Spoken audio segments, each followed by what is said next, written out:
नमस्कार दोस्तों, यूट्यूब के इस चैनल में आप लोगों का स्वागत करता हूं।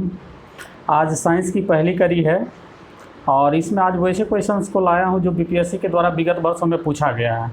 जैसा कि आज का क्वेश्चन देखा जा रहा है, ये 65 बीपीएससी से संबंधित क्वेश्चन है। 65 में जितने भी साइंस क्वेश्चन पूछा गया था सभी को मैंने एक जगह कलेक्ट करके लाया हूँ। और ये सीरीज़ लाने के पीछे मेरा बस एक ही उद्देश्य है कि आप जो है बीपीएससी के पैटर्न को बेहतर ढंग से आप लोग समझ सकें, ठीक ना। आप जितनी बेहतर ढंग से क्वेश्चन का पैटर्न समझेंगे उतनी ही आसानी से आपको सफलता मिलेगी। तो इस सीरीज़ में सबसे पहली प्रयास है मेरा, और उम्मीद करेंगे कि आप लोगों को बेहतर लगे, और बेहतर लगे तो ज़रूर इस संबंध में आप लोग जो है कमेंट बॉक्स में अपना कमेंट शेयर करेंगे। और इस कड़ी में जो है बीपीएससी में 65 टू अब तो कहा जा सकता है 66 भी, 66 का भी मैं लाऊंगा, मगर अभी फ़िलहाल जो है 65 से स्टार्ट कर रहा हूँ। 65 से लेके और डाउनवर्ड में हम लोग 38 तक चलेंगे। तो उसमें जितने भी अभी तक में साइंस पूछा गया सभी को मैं क्रमवार वीडियो बनाकर लाऊंगा और कोशिश करूंगा कि आप लोग को बेहतर एक समझ दे सकूं, ताकि आप लोग जो है क्वेश्चन को बेहतर ढंग से अटैम्प्ट भी कर सकें। ठीक, तो चलिए इस कड़ी में सबसे पहली काम हम लोग करते हैं। पहला क्वेश्चन हम लोग पढ़ते हैं। पहला क्वेश्चन देखिए, कह रहा है क्या सौर ऊर्जा एटीपी में बदलती है। तो देखिए सबसे पहला एक बार हम कह देना चाहेंगे कि थोड़ा सा लिखने में समस्या होती है, तो मैं जितना कंटेंट को बोलूँगा तो कोशिश कीजिएगा कि आप लोग पेन पेपर से उसे नोट कर ले, और जितना मैं एक्स्ट्रा बोलूँगा तो शायद अगर उसे कवर करते हैं तो हमको लगता है साइंस की उतनी ज़्यादा समस्या नहीं आएगी। ठीक, तो चलिए सबसे पहला क्वेश्चन हम लोग पढ़ रहे हैं। सौर ऊर्जा एटीपी में बदलती है। तो एटीपी है क्या? तो एटीपी का मतलब होता है एडिनो ट्राइफॉस्फेट होता है, ठीक ना, और ये ऊर्जा बनाने का काम करता है। तो देखिए ऊर्जा बनाने का काम दो जगह होता है, एक प्लांट किंगडम में भी होता है, एक एनिमल किंगडम में भी होता है। तो प्लांट किंगडम में जब बात होगी तो सौर ऊर्जा के साथ रिलेटेड होगा और वह प्रकाश संश्लेषण की क्रिया की बात होगी, ठीक ना। तो देखिए यहाँ सौर ऊर्जा, तो सौर ऊर्जा से क्या होता है, प्रकाश संश्लेषण की क्रिया होती है। प्रकाश संश्लेषण की क्रिया के दौरान पत्ती जो है भोजन बनाते हैं, और पत्ती में होते क्या, तो क्लोरोप्लास्ट होते हैं। तो इसका मतलब इसका आंसर क्या होगा, क्लोरोप्लास्ट होगा। और इसमें एक क्वेश्चन ये भी पूछा जाता है कि प्रकाश संश्लेषण की क्रिया किससे होती है, तो पत्ती से होती है। एक आंसर तो ये हो गया। दूसरा ये पूछा जाता है कि पत्ती में क्या पाए जाते हैं, तो क्लोरोप्लास्ट पाए जाते हैं। ये जो भी हम आंसर टिक किए हैं। तीसरा क्वेश्चन इसी में बनता है कि जब प्रकाश संश्लेषण की क्रिया पत्ती के द्वारा होता है तो क्लोरोप्लास्ट के केंद्र में कौन सी धातु पाए जाते हैं। तो इसमें एक और आपका टॉपिक बन जाता है क्या, Mg हो जाता है। तो इसका एक आंसर क्या हो जाएगा, Mg भी हो सकता, मतलब एक्स्ट्रा क्वेश्चन में आपका Mg हो जाएगा। ठीक, तो इसका आंसर, इस क्वेश्चन का आंसर मेरा क्या हो गया, क्लोरोप्लास्ट। और क्लोरोप्लास्ट से रिलेटेड जो क्वेश्चन था मैंने आपको बताया। ठीक, चलिए नेक्स्ट क्वेश्चन हम लोग देखते हैं। नेक्स्ट क्वेश्चन आपको क्या कह रहा है, कह रहा है प्रकाश संश्लेषण का उप उत्पाद। देखिए यहाँ पे थोड़ा सा हिंदी को पढ़ने में अगर थोड़ा सा भी चूकेंगे तो आपको क्वेश्चन जो है, आपका क्वेश्चन जो है गलत हो जाएगा। देखिए उप उत्पाद बोल रहा है, मतलब बाय प्रोडक्ट। इसको इंग्लिश में हम लोग क्या बोलते हैं, बाय प्रोडक्ट बोलते हैं। ठीक, तो बाय प्रोडक्ट होता है क्या, तो इसको हम थोड़ा सा देखिए लिख के समझाते हैं। प्रकाश संश्लेषण की क्रिया है तो सबसे पहले इसका रिएक्शन आपको याद रखना जरूरी है, क्योंकि जनरली जो है प्रकाश संश्लेषण से जो है प्रश्न परीक्षा में देखने को मिलते हैं। तो देखिए प्रकाश संश्लेषण की क्रिया दिन में होती है। दिन में क्या होता है कि CO2 के साथ जो है H2O रिएक्ट करती है, ठीक, और रिएक्ट करने के बाद कार्बोहाइड्रेट बनाता है। कार्बोहाइड्रेट मतलब C6 बनाता है, C6H12O6 बनाता है। और इसके साथ बाय प्रोडक्ट में जो आता है आपका,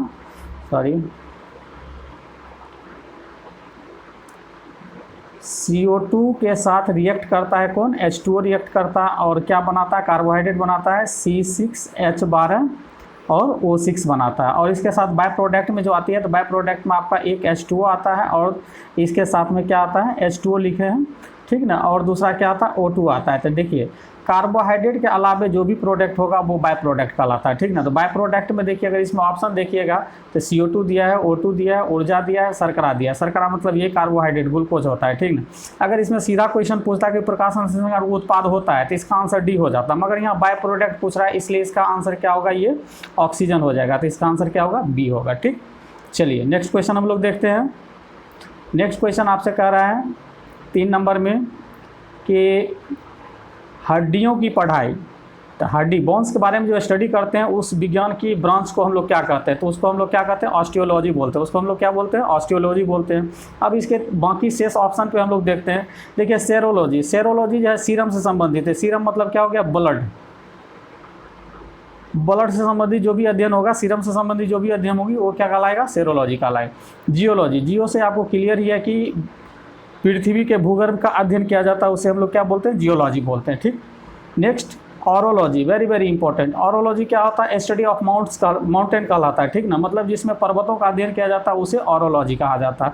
आई होप चारों ऑप्शन आपको क्लियर हो गया होगा। और ये जो प्रॉपर क्वेश्चन पूछा था उसका आंसर क्या होगा? ऑस्टियोलॉजी होगा, ठीक ना। बाकी सभी को मैंने डिफाइन कर दिया, आप लोग इसे नोट कर लिए होंगे, मैं ऐसा उम्मीद करता हूँ, ठीक ना। चलिए नेक्स्ट क्वेश्चन हम लोग देखते हैं।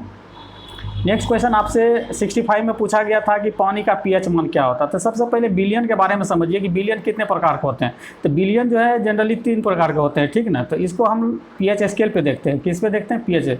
पीएच स्केल 0 से लेकर कहाँ तक रहती है? 14 तक रहता है। इसके बीच में क्या रहता है? 7 रहता है, ठीक। जो 7 से बिलो होता है वो आपका एसिडिक होता है। जो 7 से एबव होता है वो आपका क्या होता है? बेस होता है, मतलब क्षारीय बिलियन होता है, ठीक ना। और जो लेवल 7 को रिप्रेजेंट करता है वो उदासीन बिलियन होता है, जिसे न्यूट्रल सॉल्यूशन कहा जाता है। तो देखिए पानी का पीएच मान, तो पानी क्या होता है? उदासीन होता है, इसलिए इसका पीएच वैल्यू क्या होगा? 7 होगा। तो आई होप कॉन्सेप्ट क्लियर होगा। चलिए नेक्स्ट हम लोग चलते हैं।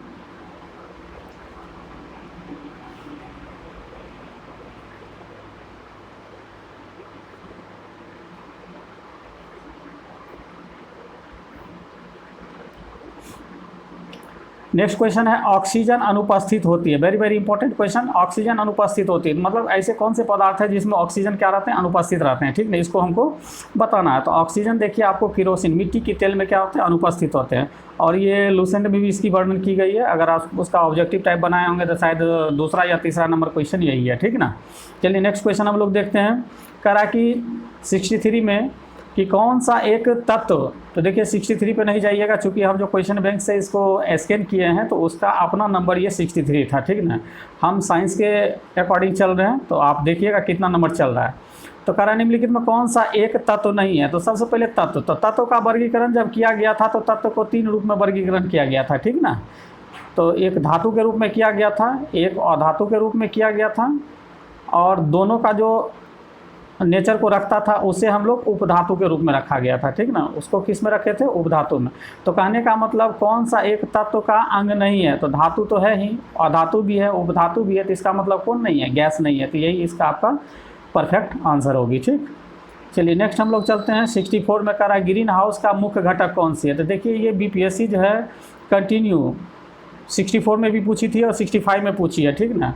तो ग्रीन हाउस गैस का मुख्य घटक, यहाँ तो हालांकि मेन कंपोनेंट पूछा है मगर 2 साल से उसका जो आंसर आ रहा है उसमें कार्बन डाइऑक्साइड को भी ले रहा है, मीथेन को भी ले रहा है और नाइट्रस ऑक्साइड को भी ले रहा है। तो इसका आंसर क्या हो जाएगा? ई देना है, ठीक ना। जब इस तरह का क्वेश्चन आए तो ई देना है, ठीक। तो कहने का मतलब ग्रीन हाउस गैसेज, तो ग्रीन हाउस गैसेज में देखिए कार्बन डाइऑक्साइड होता है, मीथेन होता है, जलवाष्प होता है, ये सब मिला हुआ रहता है, ठीक। नेक्स्ट करा प्राकृतिक रबर किसका बहुलक होता है? तो देखिए ये बेसिक क्वेश्चन है, प्राकृतिक रबर। तो ये जब हम लोग 9th-10th में रहते थे तभी उस समय से ये क्वेश्चन बहुत ही फेमस था और बहुत ही पॉपुलर था। आई होप ये सब आपके होंठ पे होगी, गेट बाय हार्ट होगा। तो प्राकृतिक रबर किसका बहुलक होता है? तो आइसोप्रीन का बहुलक होता है। किसका बहुलक होता है? आइसोप्रीन का बहुलक होता है, ठीक। नेक्स्ट हम लोग चलते हैं और इसमें एक और हम क्वेश्चन आपको बता दें, जैसे पॉलीथीन जो जनरली हम दैनिक व्यावहारिक जीवन में जो हम यूज करते हैं, तो पॉलीथीन किसका बहुलक होता है? पॉलीथीन भी एक प्रकार का बहुलक होता है। तो बहुलक किसका है? तो वो इथिलीन का बहुलक है। किसका है? वह इथिलीन का बहुलक है, ठीक।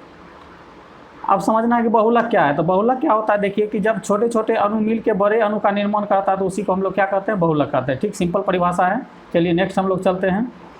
66 में कह रहा कि रसायन शास्त्र का जनक किसे कहा जाता है? सॉरी, मॉडर्न केमिस्ट्री का जो है जनक किसे कहा जाता है? तो मॉडर्न केमिस्ट्री का जनक जो है लेबोजियर को कहा जाता है, ठीक। और फिजिक्स का फादर किसे कहा जाता है? तो फिजिक्स का फादर जो है न्यूटन को कहा जाता है। फिजिक्स का फादर कौन कहलाता है? न्यूटन कहलाता है, ठीक ना। और चिकित्सा शास्त्र का इधर जनरली क्वेश्चन पूछ रहा है, चिकित्सा शास्त्र का पिता किसे कहा जाता है? तो उसे हिप्पोक्रेटस को कहा जाता है। देख लीजिएगा नाम, थोड़ा हिप्पो करके ही है कुछ, ठीक ना। नेक्स्ट आगे हम लोग चलते हैं 67 में। 67 में कह रहा है कि एक तत्व में इलेक्ट्रॉन और न्यूट्रॉन की संख्या क्रमशः 18 और 20 है। तो सबसे पहले हम आपको एक डेफिनेशन बता दें ताकि आपका कॉन्सेप्ट क्लियर हो जाए। देखिए एक जब केमिस्ट्री आप पढ़िएगा तो Z बराबर P बराबर E होता है, ठीक ना। Z बराबर P बराबर क्या होता है? E होता है। जहाँ Z आपका क्या होता है? परमाणु संख्या होती है, P क्या होता है? प्रोटॉन की संख्या होती है, और E क्या होता है? इलेक्ट्रॉन की संख्या होती है, ठीक। और एक फार्मूला होता है A बराबर P+N होता है।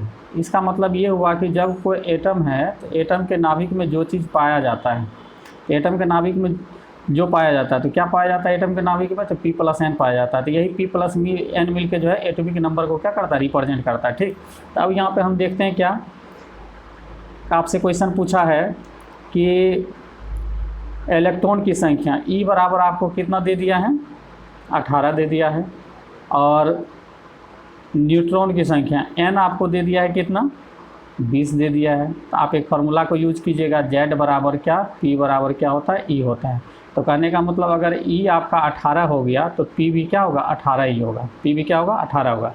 इस तरह से जब A तो कि द्रव्यमान संख्या बताना है तो A बराबर आपको क्या बताना है, P+N बताना है। तो P+N, तो प्रोटॉन की संख्या 18 आप लोग क्लियर कर लिए हैं, और न्यूट्रॉन की संख्या आप कितना पहले से दिया हुआ है, 20 दिया है। तो दोनों को जोड़िएगा तो आपका कितना हो जाएगा, 38 हो जाएगा। तो इसका ऑप्शन नंबर क्या होगा, सी आंसर होगा। ठीक, नेक्स्ट हम लोग चलते हैं 68 में। 68 में कह रहा है आपको, 68 में कह रहा है कि किसे हंसाने वाली गैस कहा जाता है। तो ये भी यूनिवर्सल क्वेश्चन है, जनरली क्वेश्चन ये कंपटीशन में पूछा जाता है। तो नाइट्रस ऑक्साइड को हंसाने वाली गैस कहा जाता है। ठीक ना, N2O को, ये बी नंबर आंसर होगा। N2O को हम लोग क्या कहते हैं, हंसाने वाली गैस कहते हैं। ठीक, नेक्स्ट हम लोग चलते हैं 69 में।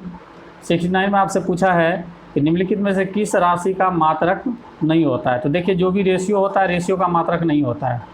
अब रेशियो क्या होता है वो समझना है। तो जैसे यहाँ पर सबसे पहले हम रेशियो के बारे में आपको समझाएंगे। एक बेसिक टर्म, आप लोग जब 10th में थे तो वहाँ पे आप लोग आवर्धन पढ़ते होंगे, आवर्धन पढ़े होंगे। आवर्धन बराबर हम लोग क्या लिखते थे, तो आवर्धन बराबर होता था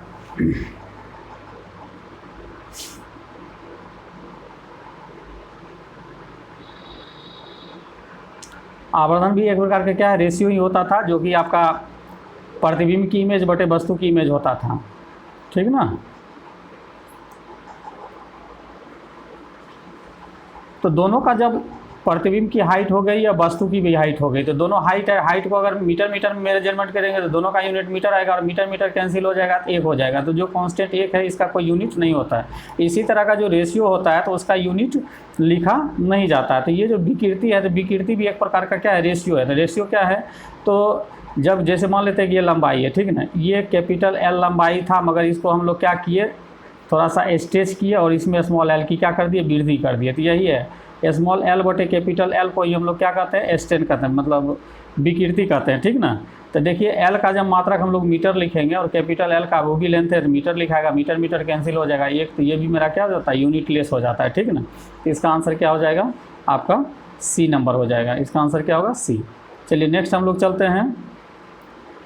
नेक्स्ट आपका है 70 नंबर। इसमें कह रहा निम्नलिखित में किसकी कोशिका में कोई एंजाइम नहीं पाया जाता। तो देखिए वायरस ही एक ऐसा चीज़ है जो कि आपका सजीव और निर्जीव दोनों का जो है गुण को रिप्रेजेंट करता है। तो ये वायरस के जो है सेल में कोई भी एंजाइम नहीं पाया जाता। ठीक ना, और यहाँ पे आपको हम बता दें एक क्वेश्चन जो एंजाइम से बराबर पूछा जाता है कि एंजाइम किसका मुख्यतः बना रहता है। ठीक ना, एंजाइम किसका बना रहता है, तो एंजाइम सब जो बनते हैं वो प्रोटीन से बनते हैं। किससे बनते हैं, प्रोटीन से बनते हैं। ठीक ना, ठीक, नेक्स्ट आगे हम लोग चलते हैं। नेक्स्ट कह रहा है कि आपको 71 में कि मनुष्य के शरीर के किस अंग में लिम्फोसाइट बनता है। तो देखिए लिम्फोसाइट हो या RBC हो या WBC हो, कोई भी चीज़, तो वो आपको बोन मैरो में बनता है। कहाँ बनता है, अस्थि मज्जा में बनता है। ठीक, और इसमें कुछ हम आपको बताते चले, अकीर्त, मानव शरीर की सबसे बड़ी ग्रंथि जो होती है क्या होती है, अकीर्त होती है। ठीक ना, चलिए नेक्स्ट हम लोग क्वेश्चन चलते हैं 72 में। 72 क्या कह रहा है आपको कि निम्नलिखित किस हार्मोन में आयोडीन पाया जाता है। तो आयोडीन देखिए, आयोडीन से क्लियर है कि आयोडीन की कमी से कौन सी रोग होती है, घेघा की रोग होती है। और घेघा का रोग कहाँ हम लोग को पाया जाता है, गलकंड में पाया जाता है। ठीक ना, और यहाँ से ही थायरॉक्सिन क्या होता है, स्रावित होता है। ठीक ना, तो इसका आंसर क्या हो जाएगा, C नंबर हो जाएगा। ठीक, और ये एड्रेनलिन जो है इसको जो है फाइट एंड फ्लाइट हार्मोन कहा जाता है। मतलब जब गुस्सा आदमी को आता है तो उस समय यही जो है स्रावित होती है। ठीक ना, ये स्रावित होती है और इसीलिए इसको लड़ो और उड़ो हार्मोन भी कहा जाता है। ठीक ना, और इंसुलिन के बारे में तो आप लोग जानते हैं कि जब शर्करा की मात्रा शरीर में बढ़ जाती है तो उसे इंसुलिन कहते हैं, और इंसुलिन का खोज किसने किया था, बेटिंग एंड बेस्ट ने किया था। ठीक, नेक्स्ट हम लोग चलते हैं नेक्स्ट 73 में कह रहा कि एड्स किसके कारण होता है। तो ये तो क्वेश्चन अब बहुत पुराना हो गया, उस समय जिस समय आई थी तो उस समय हाईलाइट क्वेश्चन था। तो ये जो है वायरस से होता है, ठीक ना। और एड्स का फुल फॉर्म क्या होता है, एक्वायर्ड इम्यूनो डिफिशियंसी सिंड्रोम, आप लोग नोट कर लेंगे, ठीक। अब वायरस से होने वाले अभी वर्तमान में बहुत सारे बीमारी जो है प्रचलन में आए। जैसे सबसे पहला हम आपको जीका के बारे में बताते हैं। जीका भी किससे होता है, वायरस से ही होता है। इबोला किससे होता है, वायरस से होता है। और अभी पूरे विश्व जिस महामारी को झेल रही है कोरोना, वो भी किससे होता है, वायरस से ही होता है, ठीक ना। चलिए नेक्स्ट हम लोग 74 में चलते हैं। करा कि शैवाल और कवक के मिलने से लाइकेन बनता है। तो इसका देखिए पहले क्वेश्चन जो आता था वो पूछा जाता था शैवाल और कवक का जो है सह उत्पाद या बीज की कड़ी कौन होती है, तो लाइकेन होती है, ठीक ना। अब की बार मगर पूछा है कि शैवाल और कवक के मिलने से लाइकेन बनता है जिसे कहा जाता है, तो ये जो है एक दूसरे को ओवरलैप करता है, तो उसको म्यूचुअलिज्म बोलते हैं, ठीक ना। क्या बोलते हैं, म्यूचुअलिज्म बोलते हैं। इसको क्या हम आंसर बी हो जाएगा, ठीक। और लाइकेन जो है वायु प्रदूषण की माप के लिए विशेष रूप से प्रयोग में लाई जाती है। नेक्स्ट क्वेश्चन हम लोग चलते हैं 75, very very important. The origin of a species नामक पुस्तक किसने लिखा। तो ये जो है आपको चार्ल्स डार्विन ने लिखे थे, ठीक।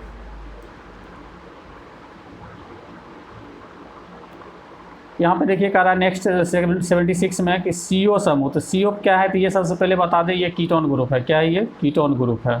फंक्शनल ग्रुप जब केमिस्ट्री में पढ़िएगा तो CO जो है कीटोन का फंक्शनल ग्रुप है। तो कह रहा है इसमें जो है बॉन्ड ऑर्डर होते हैं। तो बॉन्ड ऑर्डर इसमें क्या होते हैं, 3 होते हैं, ठीक ना।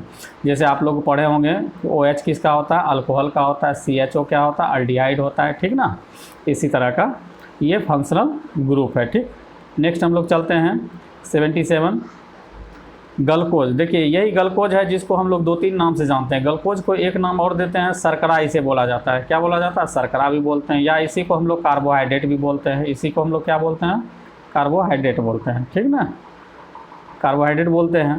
तो करा कि ग्लूकोज का सूत्र क्या होता है। तो सबसे पहले यहाँ पे हम 2-3 बात बताएंगे कि इसमें अभी तो सूत्र पूछा गया है, मगर कभी कभी जनरली इसमें क्वेश्चन पूछता कि किसी खिलाड़ी को इंस्टेंट एनर्जी के लिए क्या चीज़ चाहिए, तो उसे क्या चाहिए, कार्बोहाइड्रेट ही होता है। देखिएगा प्लेयर जो है कि जब ग्राउंड में रहते हैं तो वो ज़्यादातर यही कार्बोहाइड्रेट का यूज करते हैं इंस्टेंट एनर्जी के लिए, ठीक। और दूसरा चीज़ ये भी कहा जाता है कि जब हम लोग खाना खाते हैं या भोजन करते हैं तो उसमें सबसे पहली पाचन क्रिया किसकी शुरू होती है, तो यही कार्बोहाइड्रेट ही सबसे पहले मुँह में क्या होता है, ख़त्म हो जाता है। कार्बोहाइड्रेट एट फर्स्ट मुंह में क्या होता है, सॉल्व होता है, ठीक ना। तब यहाँ पे अब हम इसका सूत्र बता देते हैं। करा ग्लूकोज का सूत्र क्या होता है। तभी हम पीछे जस्ट जब प्रकाश संश्लेषण की रिएक्शन को बता रहे थे तो वहाँ पे मैंने इसे लिखा था, तो आप वहाँ पे देख सकते हैं। वहाँ पे हम लिखे थे C6H12O6 लिखे थे, जिसे हम लोग क्या कहते हैं, कार्बोहाइड्रेट भी कहते हैं और ग्लूकोज भी कहते हैं। तो देखिए कहाँ है आपका, ये C नंबर में, तो आंसर आपका क्या होगा, C होगा। नेक्स्ट हम लोग चलते हैं 78 में। 78 का रहा, देखिए ये सबसे ज़्यादा विवादित क्वेश्चन था। का जहाँ जीव रहता है उस सटीक जगह को हम लोग क्या कहते हैं। तो बहुत सारे किताब जो है निकेत भी लिखता है, बहुत सारे किताब जो आवास भी लिखता है, मगर जनरली सभी जो क्या लिखते हैं, आवास ही लिखते हैं, ठीक ना। तो इसका आंसर क्या होगा, ए होगा। फिर आगे हम लोग चलते हैं 79। करा कि शरीर का तापमान नियंत्रित करता है, मतलब बॉडी का जो है टेम्परेचर को कौन करता है, तो वो हाइपोथैलेमस करता है। कौन करता है, हाइपोथैलेमस करता है। तो इसका आंसर क्या हो जाएगा। देखिए ये सब ऐसे क्वेश्चन है जो कंपटीशन में अभी नहीं, हमको लगता है 20 वर्षों से ये क्वेश्चन रिपीट करते आ रही है। और किसी भी अगर कंपटीशन की तैयारी कर रहे हैं तो उसमें निश्चित रूप से ये 10 से 15 बार क्वेश्चन आपको मिल जाएगा। इनफैक्ट आपका रेलवे हो या SSC हो या अदर कोई भी कॉम्पिटेटिव एग्जाम हो, आप उसका क्वेश्चन या प्रीवियस क्वेश्चन को जब सॉल्व करेंगे तो ये क्वेश्चन आसानी से आपको 2-4-10 बार आपको देखने के लिए मिल जाएंगे, ठीक ना। चलिए हम मेडुला के बारे में बता देते हैं। मेडुला क्या होता है, तो मेडुला हमारे कहाँ, मस्तिष्क में पाया जाता है, ठीक ना। ये मेडुला ग्रंथि जो है मस्तिष्क में होता है, ठीक। और मस्तिष्क में ही पिट्यूटरी ग्लैंड होता है जो हमारे ब्रेन के पीछे होता है, ठीक। पिट्यूटरी ग्लैंड जिसे हम लोग मास्टर ग्रंथि भी कहते हैं, ठीक। और चलिए आगे हम लोग चलते हैं आगे 80 करा विद्युत धारा, मतलब इलेक्ट्रिक करंट। इलेक्ट्रिक जो उसका यूनिट होता है उसी से उसे मापा जाता है। तो विद्युत धारा का मात्रक जो होता है एम्पियर होता है, और एम्पियर को मापने के लिए एम्पियर का ए ले लिया गया और उसमें मीटर लगा दिया गया, इसलिए इसका नाम पड़ गया क्या, एमीटर। तो इसका आंसर क्या हो जाएगा, बी नंबर हो जाएगा। नेक्स्ट हम लोग चलते हैं 81। 81 में कह रहा है कि विद्युत शक्ति की इकाई है, तो ये पावर का आपको यूनिट पूछ रहा है। तो पावर का बहुत सारे यूनिट होते हैं, मगर एक SI यूनिट आपका क्या है, वाट है। विद्युत शक्ति का मात्रा क्या होगा, वाट होगा। वोल्ट किसका है, विभवांतर का है। एम्पियर किसका है, अभी तुरंत बताएं, विद्युत धारा का, और कूलम किसका मात्रक है, आवेश का है। आई होप आप लोग नोट कर लिए होंगे, ठीक। और इसमें विद्युत शक्ति में एक जो क्वेश्चन पूछा जाता है 1 किलोवाट, 1 kWh इक्वल टू क्या होता है, तो 3.6 गुना 10⁶ जूल होता है, ठीक ना। इसे आप लोग नोट कर लीजिएगा।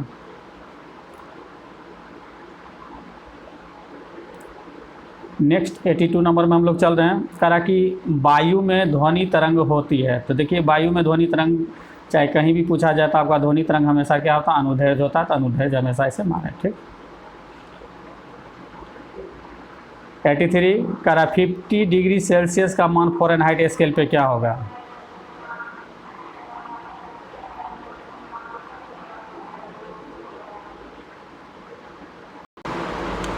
तो चलिए हम इस क्वेश्चन को 83 नंबर क्वेश्चन को हम लोग देखते हैं। 83 में क्या कह रहा है, कह रहा 50 डिग्री सेल्सियस का मान फ़ारेनहाइट स्केल पे क्या होगा। तो चलिए हम आज इसमें एक बेसिक बात कर देते हैं ताकि आपको किसी भी स्केल पे क्वेश्चन पूछे तो आसानी से बन जाए। देखिए टेम्परेचर मापने का जो है 4 स्केल होते हैं। 4 स्केल में सबसे पहले हम बताते हैं, एक जो है सेल्सियस होता है, एक फ़ारेनहाइट होता है, एक आपका रोमर होता है, और एक आपका क्या होता है, केल्विन होता है, ठीक ना। तो इसमें लोअर लिमिट और अपर लिमिट अगर आप याद रखते हैं तो आसानी से आपका क्या होगा, क्वेश्चन बन जाएगा, ठीक ना। तो देखिए इसमें हम सबसे पहले अगर डिग्री सेल्सियस में देखिएगा तो इसका लोअर लिमिट क्या होता है, 0 होता है, और नीचे का क्या होता है, 100 डिग्री सेल्सियस जाता है, ठीक ना। इसमें देखिएगा ये 32 डिग्री फ़ारेनहाइट से स्टार्ट होता है और ये 212 डिग्री फ़ारेनहाइट तक जाता है। और रोमर में 0 डिग्री आर से स्टार्ट होता है और ये 80 डिग्री आर तक जाता है, ठीक। और केल्विन में डिग्री का यूज नहीं होता, ये 273 से स्टार्ट होता है और ये 373 तक जाता है। तो बस आप इसमें कीजिए क्या कि जो जिसका सैम्बल है उसका यूज कर लीजिए। देखिए सी में से पहले लोअर लिमिट घटा दीजिए, अब बटे ये दोनों अपर लिमिट लोअर लिमिट का डिफरेंस यहाँ पे रख दीजिए। तो देखिए इस पहला में घटाएंगे तो 100 में 0 जाएगा तो क्या होगा, 100 होगा, बराबर कीजिए। उसके बाद फिर फ़ारेनहाइट स्केल का सैम्बल आप एफ लीजिए, एफ में से पहले लोअर लिमिट को घटा लीजिए, आपका कितना है, 32 है, और फिर दोनों का डिफरेंस रख दीजिए। तो 32 212 का डिफरेंस कीजिएगा तो आपका कितना हो जाएगा, 180 हो जाएगा। नेक्स्ट रोमर का लिखना है तो रोमर का आप आर ले लीजिए और इसमें लोअर लिमिट आर 0 घटाइए, ठीक ना, बटे ये 80 में से 0 घटाइएगा तो आपका कितना हो जाएगा, 80 हो जाएगा। नेक्स्ट आप चलिएगा केल्विन में, केल्विन में से लोअर लिमिट घटाइएगा 273 होगा, ठीक। अब बटे आपका हो जाएगा 273 को 373 में घटाइएगा तो आपका कितना हो जाएगा, ये 100 हो जाएगा, ठीक ना। तो इस तरह से अब ये देखिए सभी का सभी आपस में बराबर होता है। अगर डिग्री सेल्सियस को मान लेते हैं आपको केल्विन में चेंज करने के लिए कहे तो ये दोनों यूनिट को पकड़ लीजिए। अगर केल्विन को डिग्री सेल्सियस को फ़ारेनहाइट में कहे तो डिग्री सेल्सियस और फ़ारेनहाइट को पकड़ लीजिए। तो इस तरह से जिसमें भी आपको चेंज करने के लिए कहे आसानी से आप उसे बना सकते हैं। और जहाँ पर 0 लिखें तो उसको हटा भी सकते हैं, जैसे C-0 है तो C/100 डायरेक्ट लिखिए, यहाँ R-0 तो R/80 लिखिए। आसानी से आपको कोई भी कन्वर्ट करने के लिए प्रश्न आए तो उसे आसानी से आप बना सकेंगे, ठीक। तो चलिए हम लोग इसका देखते हैं सॉल्यूशन। करा कि 50 डिग्री सेल्सियस को बदलिए, तो हम देखिए अब लिखते हैं इसको C बटे कितना, फार्मूला के अनुसार 100 और F माइनस 32, अब बाय क्या कीजिएगा, 180 कीजिएगा, ठीक ना।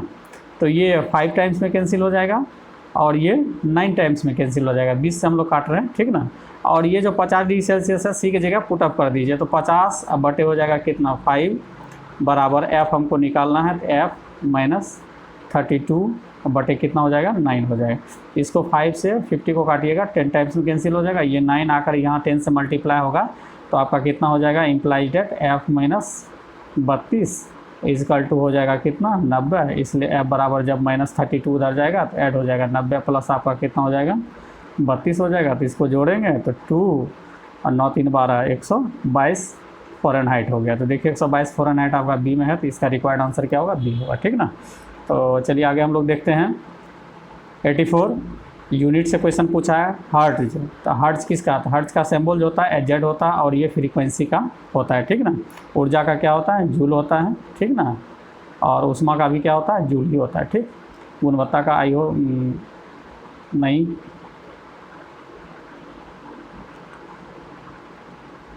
65 बीपीएससी में 85 नंबर क्वेश्चन भी बहुत ज़्यादा विवादित रहा था, क्योंकि दाब का मात्रक हम लोग जनरली क्या पढ़ते हैं, पास्कल पढ़ते हैं। क्या पढ़ते हैं, दाब का मात्रक क्या होता है, पास्कल होता है। और 1 पास्कल इजकल टू हम लोग जानते हैं कि 10⁵ क्या होता है, न्यूटन प्रति मीटर स्क्वायर होता है, ठीक ना। ये चीज़ हम लोग जानते हैं। और इस तरह का कोई ऑप्शन नहीं दिया गया था, तो इसका आंसर जो लिया गया था ई नंबर लिया गया था, ठीक। नेक्स्ट 86 नंबर चलते हैं। 86 भी विवादित क्वेश्चन रहा था उस टाइम का।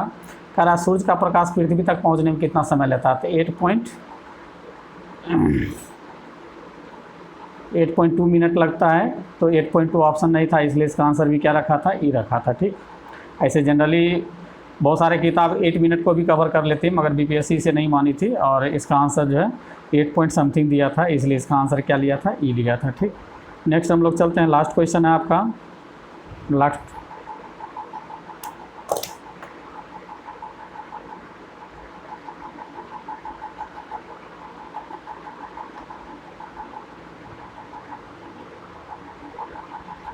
लास्ट क्वेश्चन कह रहा है आपसे कि निम्नलिखित में कौन सी अदिश राशि स्केलर क्वांटिटी पूछा जाता है। तो स्केलर क्वांटिटी वो होती है जिसमें मैग्नीट्यूड तो होता है बट डायरेक्शन नहीं होती है, ठीक ना। और ना ही वो जो है triangle addition law of vector follow करती है, ठीक। तो आपको इसमें बताना है कि अदिश कौन सी है। तो अदिश देखिए, तो सबसे पहले हम लोग क्या करते हैं, सदिश को छांट लेते हैं। तो बल सदिश राशि है, वेग भी सदिश राशि है, त्वरण भी सदिश राशि है। तो इसका मतलब दाब क्या है, अदिश राशि। तो इसका आंसर क्या हो जाएगा, बी नंबर हो जाएगा। तो देखिए आज के इस वीडियो में टोटल मैं 30 साइंस को कवर किया हूं, जो 65 में पूछा गया था। तो देख सकते हैं कि साइंस का रोल जो है बीपीएससी में कितना बढ़ता जा रहा है और इस तरह से ही बढ़ता जाएगा, उम्मीद करते हैं। तो इस सेक्शन को इग्नोर करना, आप अपनी सफलता को कहीं ना कहीं मिस करने जैसी कंडीशन में लाते हैं। तो उम्मीद करेंगे कि आप लोग जो है साइंस सेक्शन को बेहतर ढंग से पढ़ें और बेहतर ढंग से रिवाइज करें। और मैं जितना भी एक्स्ट्रा पॉइंट बोलता हूँ उसे कोशिश करें कि बगल में आप पेन पेपर रखकर उसे जो है नोट करें। और इस तरह से नोट करेंगे तो एक होगा क्या कि आपका जो है विशेष पकड़ हो जाएगी साइंस पे, और किसी तरह का क्वेश्चन आएगा तो आप उसे आसानी से बनाने में सक्षम भी रहेंगे। तो चलिए, इस तरह का सीरीज जो है मैं प्रीवियस का लगभग कंटिन्यू इधर लाऊंगा और उसके बाद फिर मैं चैप्टर वाइज पढ़ाना शुरू करूँगा साइंस, ठीक। तो सबसे पहले आप लोग को मैं प्रीवियस क्वेश्चन से अवगत करा देता हूं कि किस तरह का क्वेश्चन पूछा जा रहा है और हमें किस तरह का क्वेश्चन पढ़ना चाहिए और कौन हमारे दृष्टिकोण से या बीपीएससी के एंगल से वेरी वेरी इंपॉर्टेंट है। तो ये जब आपकी इस तरह का जब समझ आपकी बढ़ जाएगी तो निश्चित रूप से आपकी सफलता सुनिश्चित होगी, ठीक है। तो चलिए, आज के क्लास में इतना ही। तब तक के लिए धन्यवाद। जय हिंद, जय भारत।